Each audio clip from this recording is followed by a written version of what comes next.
vamos a comenzar esta charla que lleva un título quizás un poquito exótico, pero verán ustedes que vamos a hablar de muchas cosas.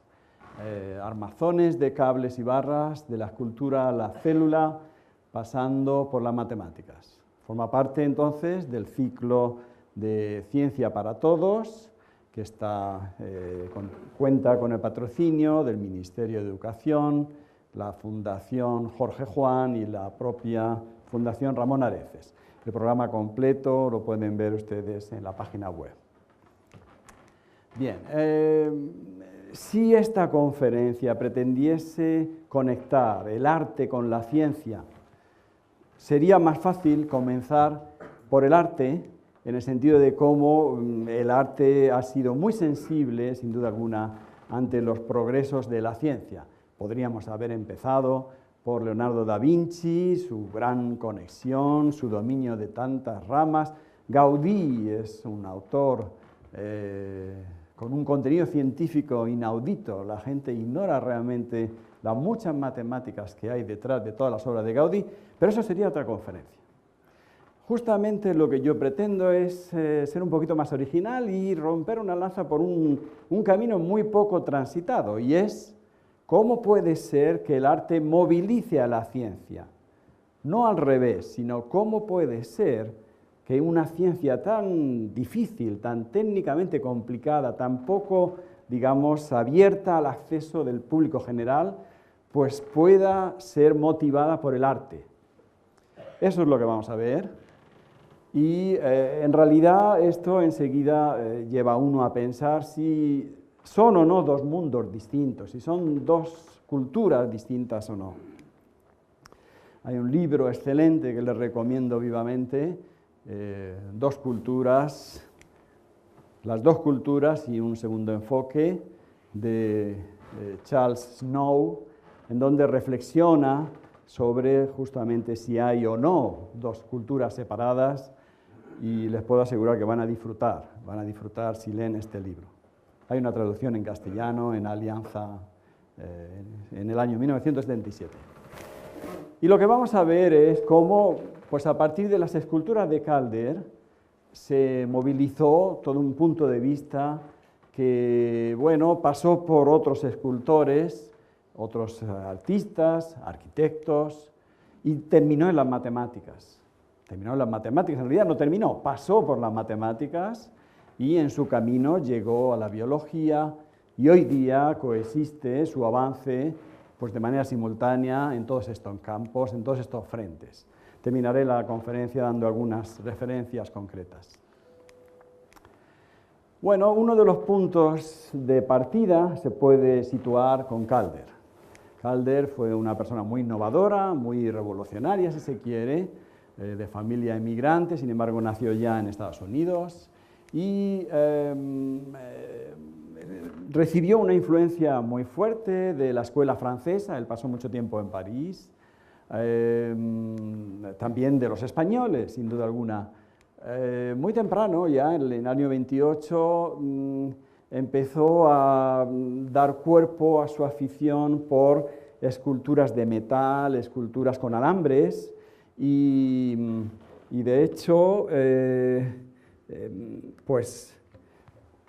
esta es una de sus obras, en donde se pueden apreciar muchos rasgos que van a ser comunes a otras innovaciones que vamos a ver a lo largo de la charla. Primero, la ligereza, que es justo lo que propone el alambre, algo en alguna manera etéreo, sin cuerpo.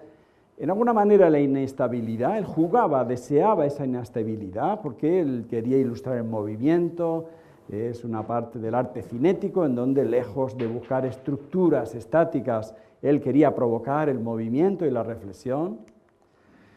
En este caso no hay más fuerzas cuando uno lo analiza desde el punto de vista de la física, de la mecánica, que la gravedad, pero la gravedad puede originar movimientos, la gravedad y el viento puede originar movimientos insospechados.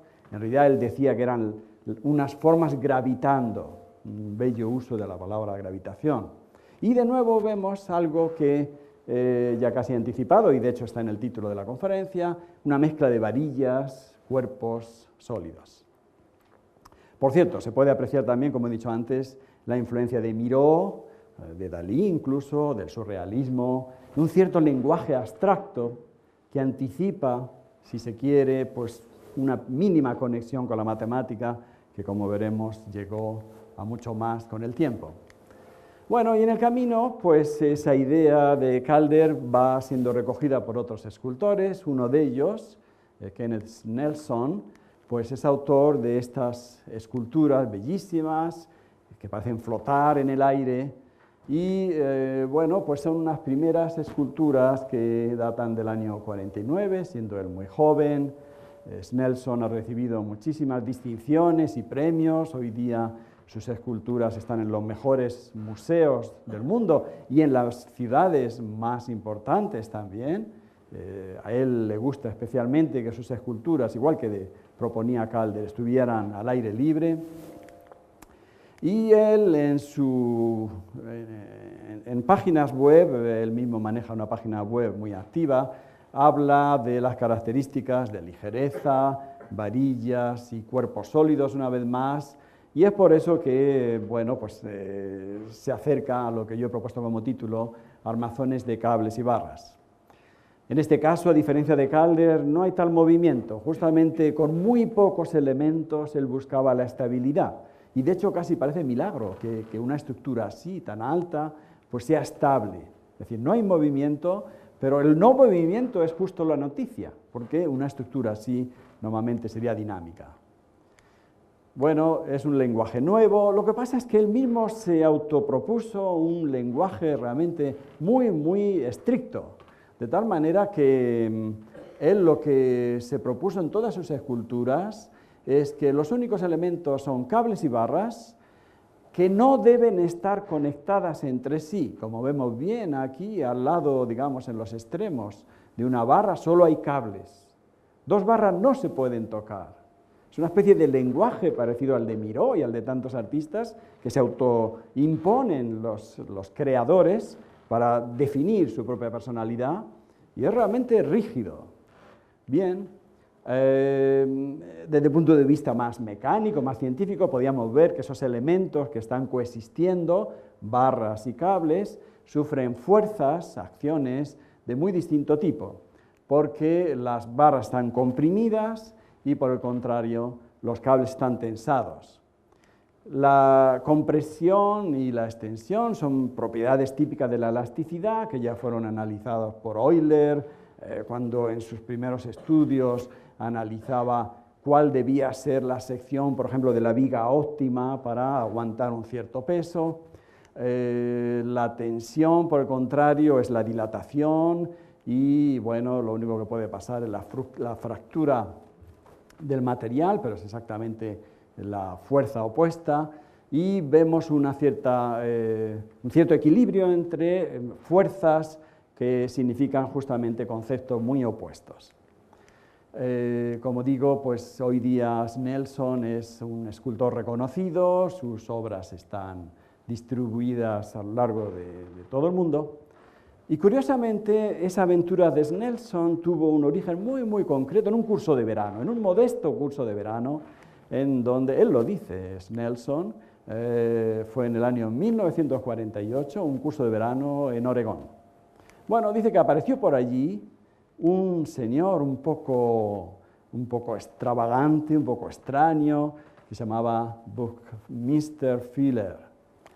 Y es que es todo un personaje al que le podríamos dedicar toda una conferencia y que nos quedaríamos cortos.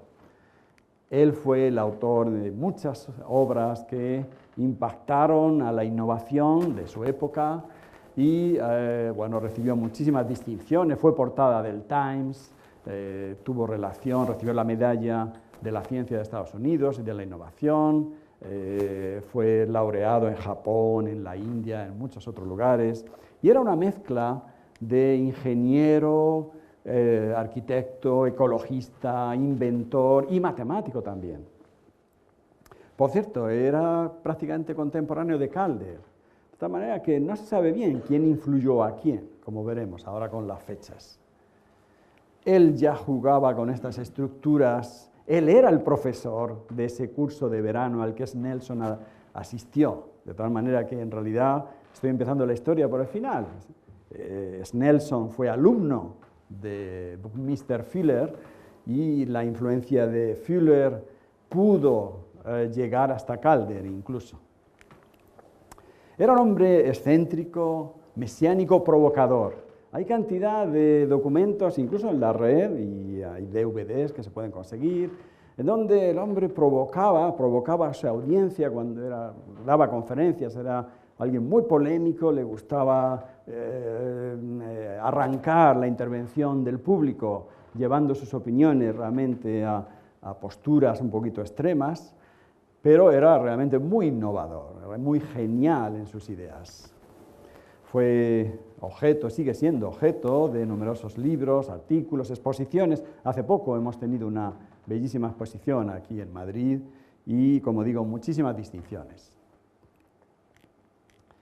Hay muchísima información sobre él en la página web de la Fundación, ahí están los detalles.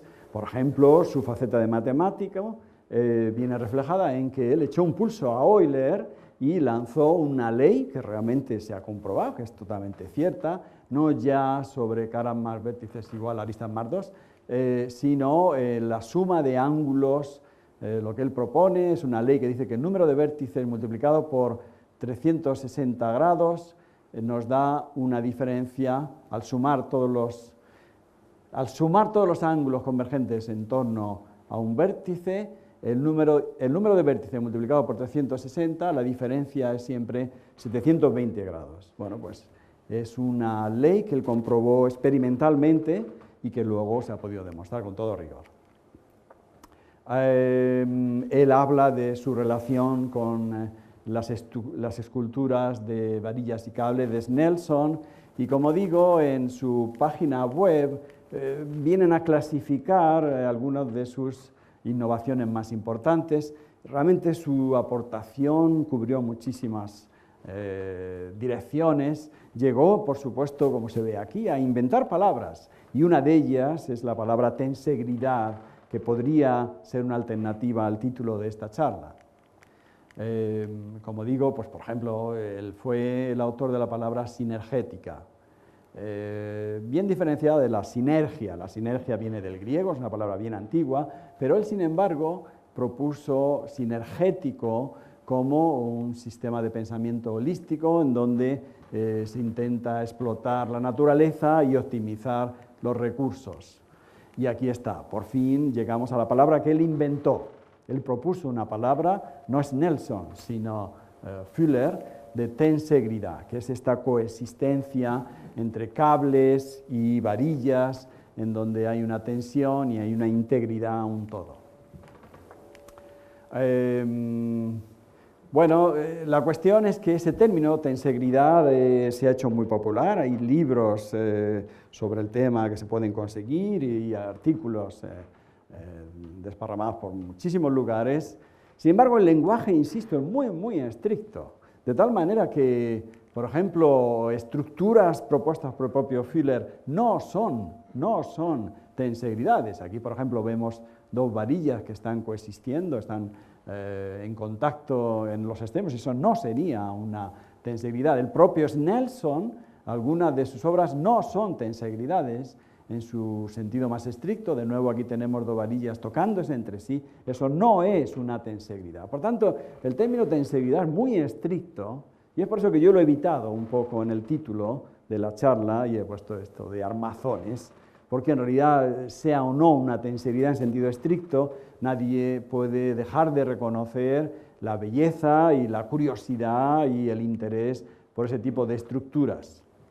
Desgraciadamente, las relaciones entre estos dos creadores, Fuller y Snelson, Fuller mucho mayor que Snelson, no fueron buenas desde el principio, y de hecho una especie de carrera por ver quién lograba el reconocimiento externo lo antes posible, pues Fuller lo patentó, de tal manera que el concepto de tensegridad está patentado, hay una patente en Estados Unidos, en donde Fuller define el concepto de tensegridad y bueno, pues una vez más hace alusión a la compresión discontinua y la tensión continua. Los cables van enlazando las estructuras y es por eso que Snelson habla de islas de compresión, que serían las varillas flotando, que es como las vemos, en lagos de tensión, que serían los cables.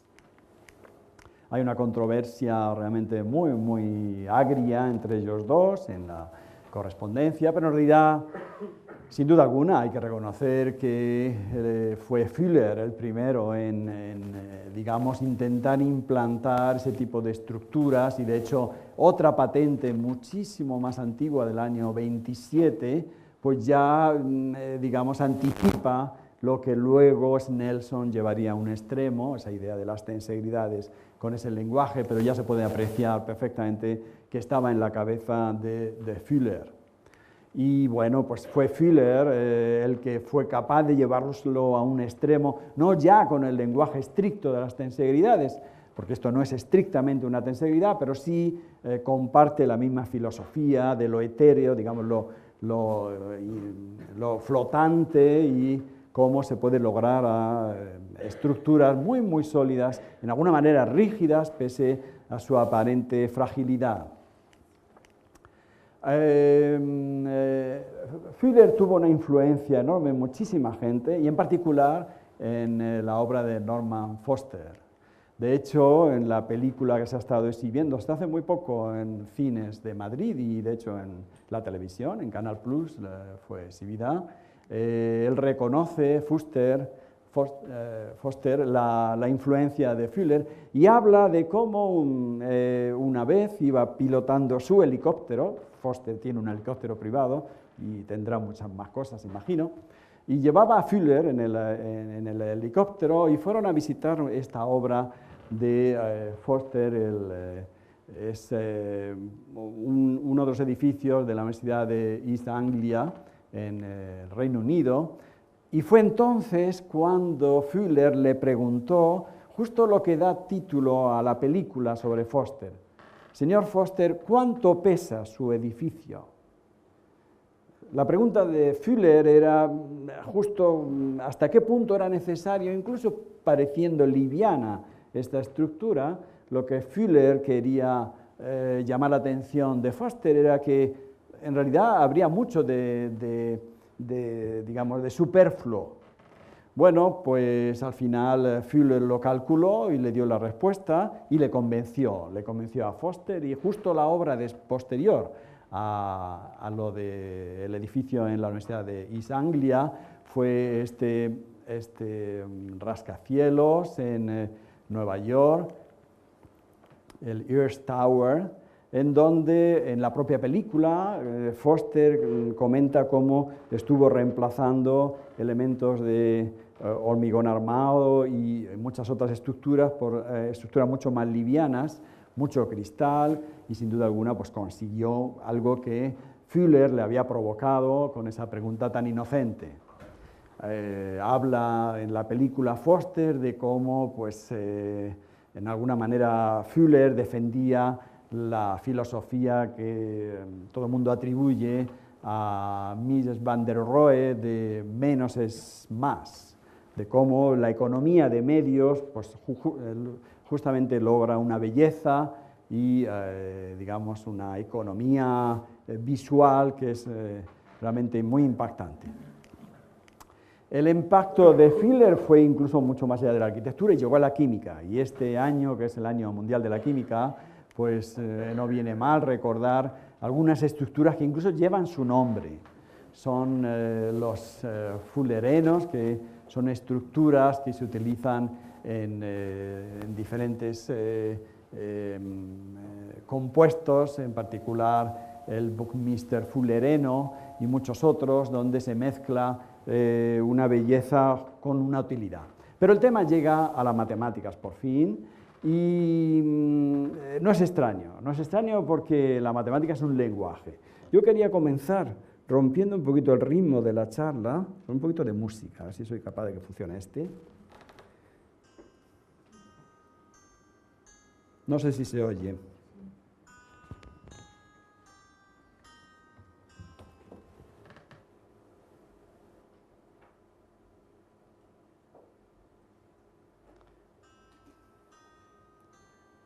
Es el Canon del Escarabajo, de Juan Sebastián Bach.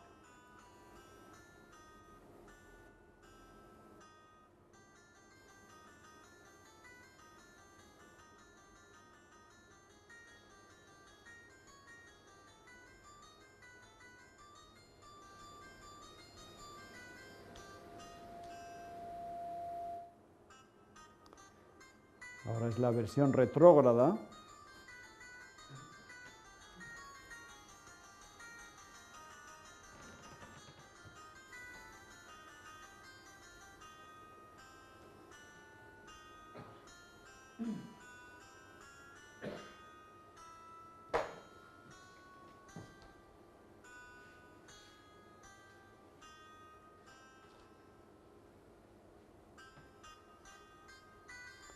Y ahora coexiste la versión directa con la inversa, leyéndolo justamente como si a la partitura le diéramos la vuelta. Pero esto es lenguaje. Oímos y vemos cómo se escribe. Lo que estamos oyendo está escrito ahí.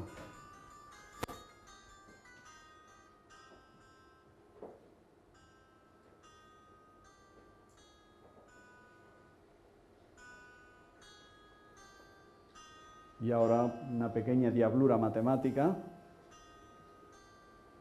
la banda de Moebius.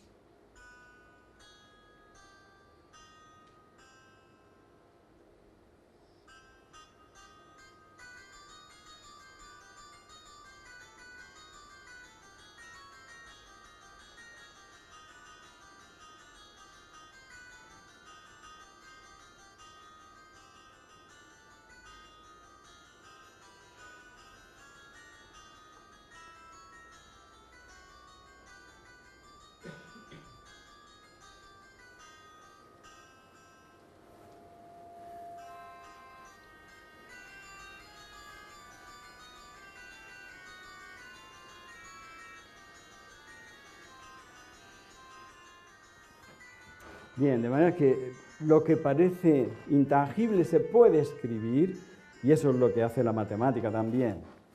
Antes que nada, decir que esto es una grabación que se titula El Canon del Cangrejo en una banda de Moebius, se puede conseguir en YouTube, y es una obra de un joven autor que se llama Johann Sebastian Bach, escrito en 1747.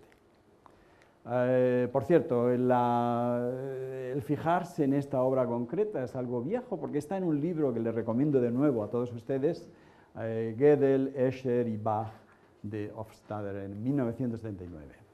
Pero como decía muy bien Galileo, el libro de la naturaleza está escrito en lenguaje matemático y entonces no es nada extraño que esas innovaciones que vienen del arte, de la mano de Calder, después de Snelson y Fuller, lleguen a la matemática.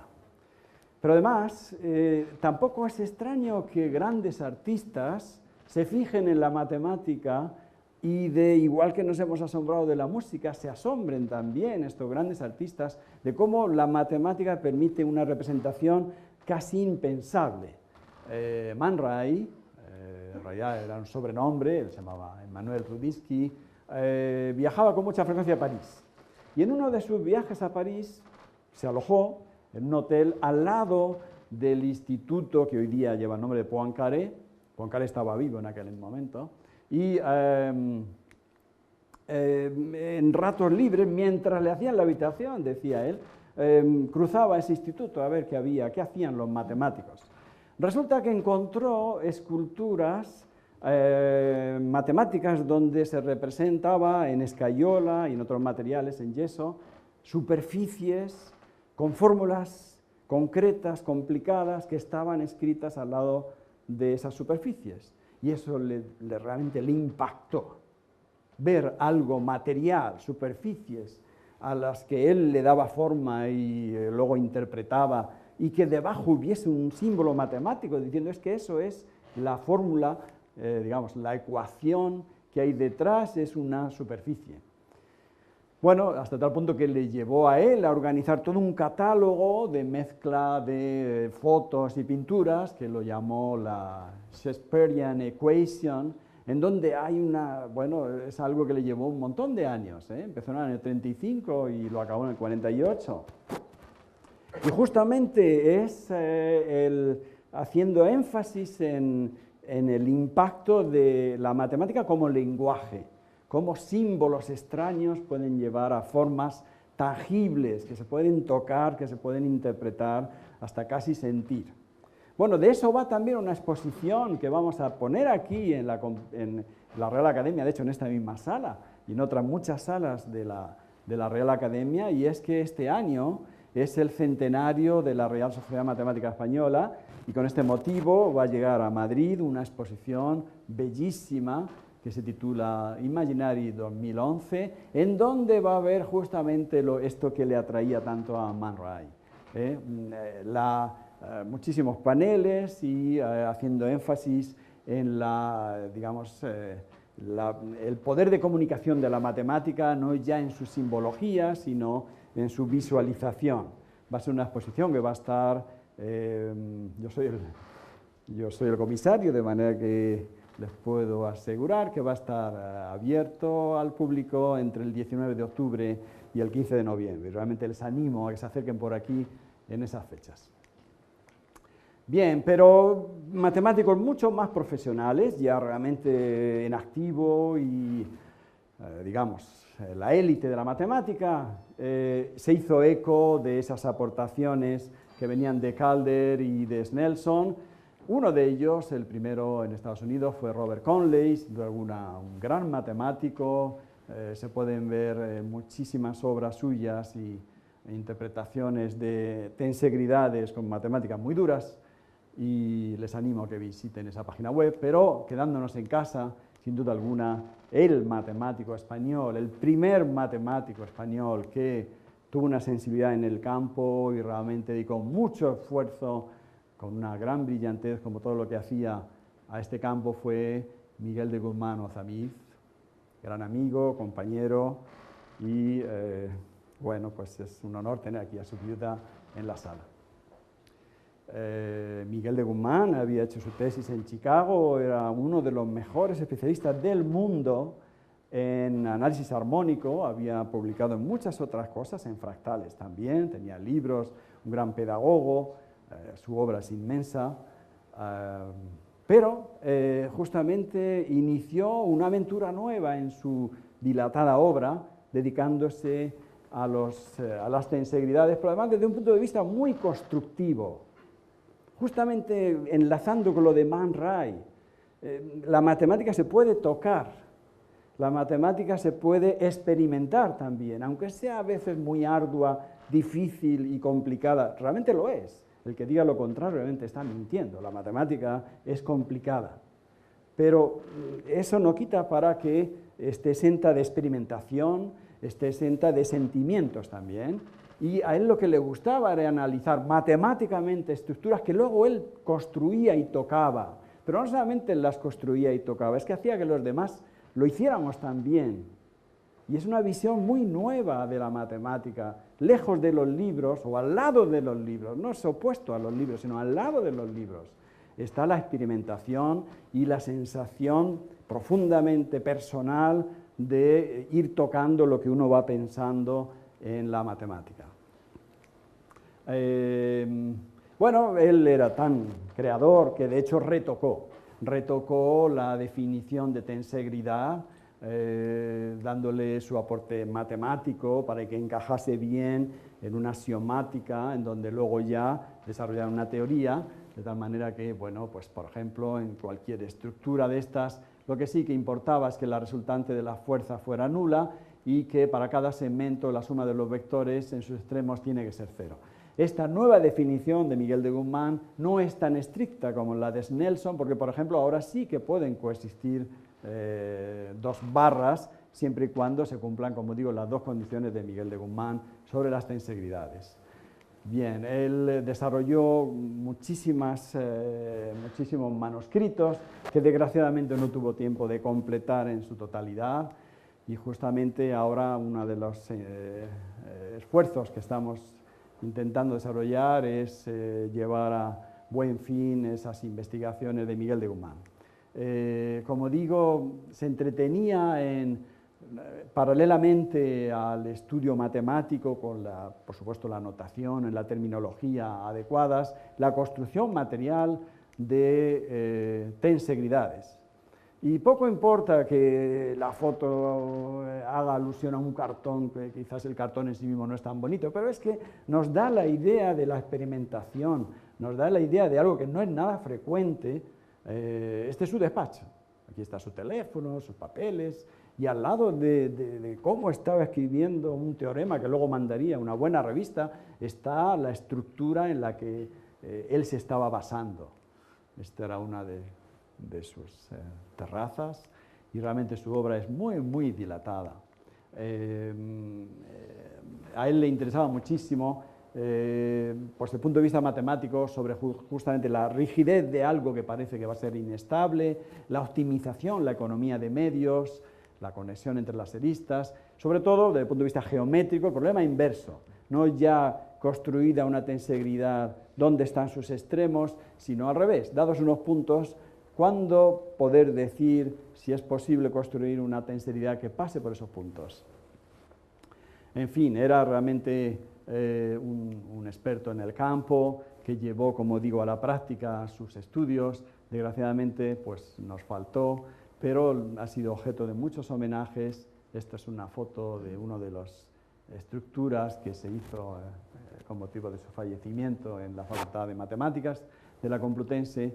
Y bueno, pues lo que estamos es tratando de desarrollar los enfoques que él inició. Él, por ejemplo, también en esa idea de experimentar, no solamente experimentar llevándolo a la práctica sus estructuras, sino experimentar con los programas matemáticos que hoy día pues permiten un manejo, igual que uno maneja un coche sin saber la estructura de un coche, pues hoy día uno puede manejar paquetes de matemática que permiten unos cálculos simbólicos y unas profundidades que realmente hacerlo con papel y lápiz sería casi impensable.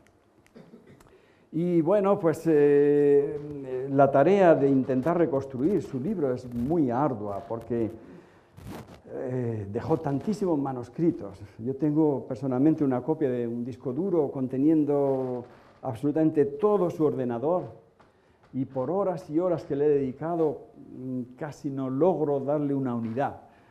He logrado, después de mucho esfuerzo, conseguir adivinar un fichero donde él exponía su idea del libro. Permítame que se lo lea porque realmente da idea de su manera de pensar.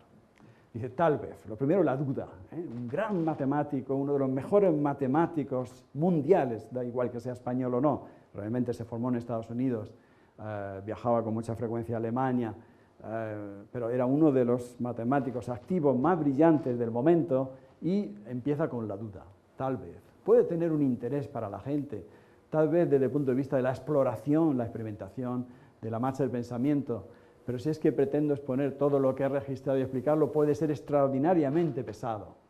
Pienso que podría ser una buena idea hacer un libro diferente después de asegurarme de que todo lo que he ido encontrando hay algo realmente, cosas que puedan ser interesantes para otro. He ido acumulando muchas experiencias, en fin, no lo voy a leer todo, pero es un mosaico de reflexiones que habla mucho de la humanidad, del gran científico. Mis primeros modelos, mi asombro, escribe Miguel de Guzmán, mi asombro, mi certeza de que había allí un problema interesante. Mis propuestas a diversos estudiantes, era un científico en conexión con los jóvenes, realmente disfrutaba, aprendía de los jóvenes. Como en una reunión en Sevilla, pues ya tenía la idea de escribir el libro. Mis primeros ensayos experimentales, el primer borrador, en fin, las experiencias recogidas, las experiencias con derive, sus cuadernos, los escritos, en fin, muchas cosas que quisiera acabar. Pero ¿cómo reconstruir el libro? Realmente es casi como intentar reconstruir una obra perfecta como puede ser la Venus de Milo, donde uno tiene por un lado el cuerpo, tiene hasta incluso los trozos, pero es que si los pegamos el resultado puede ser terrible, de tal manera que yo voy a inclinarme por dejar la estatua tal y como está, y en eso estoy. En eso estoy, con la ayuda de algunos colaboradores, pero en fin, valgan solo estas mínimas palabras para señalar y subrayar el gran impacto de Miguel de Guzmán en el estudio de las tensegridades. Y por citar algunas cosas sobre la biología, pues resulta que esa idea, digamos, nacida en el mundo de la escultura, pasa por la matemática y termina en la biología. En la biología de la mano de Donald Egbert, un distinguido estudiante de Harvard, en medicina, hoy día trabajando en un hospital en Boston, y que cree reconocer estructuras similares en el citoesqueleto, en el esqueleto de las células. Él adivina que coexisten en cadenas de proteínas, algunas de ellas finas, gruesas, y cumplen el papel de cables y varillas. Es de nuevo, como digo, la cohesión entre la compresión y la tensión, y hoy día pues, él recibe muchísimas distinciones después de varios artículos en revistas de gran impacto, y en su página web se pueden conseguir ilustraciones realmente muy ilustrativas, en particular pues, los filamentos intermedios, los microfilamentos, los microtúbulos y la matriz extracelular, como entre todos ellos consiguen esa idea que por un lado reproduce la filosofía de las tensegridades, y por otro lado uno puede reconocer, y otros distintos biólogos lo han hecho después que él, en sus elementos en la estructura de la célula. Si uno entra a la página del hospital en el que él está trabajando, puede encontrar un archivo interactivo, de tal manera que uno puede jugar, hay un modelo de célula que está anclada en una superficie, y uno puede jugar con la rigidez de los microtubos y de los filamentos, y entonces conseguir estructuras de la célula muy dispares, lo cual explica la gran versatilidad. Como digo, pues en ese archivo hay por un lado la parte interactiva, y luego hay fotografías a nivel de microscopio electrónico de la estructura de la célula. Realmente muy interesante, pero yo esto lo voy a pasar relativamente rápido. Uno puede conseguir entonces deformaciones que reproducen muy fielmente lo que se puede ver en la realidad. Y más sorprendente aún es que la estructura de tipo tensegridad ha sido llevada a el estudio del propio esqueleto humano, y en particular con alternativas de prótesis para enfermos severamente tocados, y esto fue desarrollado por el doctor Levine en Oregón, en donde, por ejemplo, pues él ha propuesto estructuras de pelvis, digamos, basadas en tensegridades, y ha reproducido pues, la estructura importantísima de la columna vertebral y las distintas tensiones que va sufriendo, de tal manera que eso ha llevado a otros científicos a reproducir justamente prótesis dinámicas que curiosamente terminan donde empezó la historia, las dinámicas de Calder, las esculturas dinámicas, de tal manera que podemos ver ahora una tensegridad dinámica.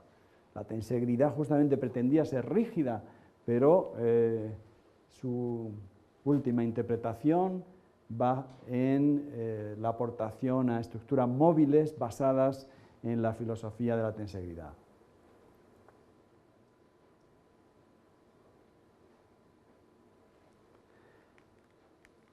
Y bueno, pues hoy día ya los avances se producen simultáneamente en todas las áreas, sin duda alguna en matemáticas, pero por supuesto en escultura y en medicina, en biología, y no solamente eso, sino en tecnología.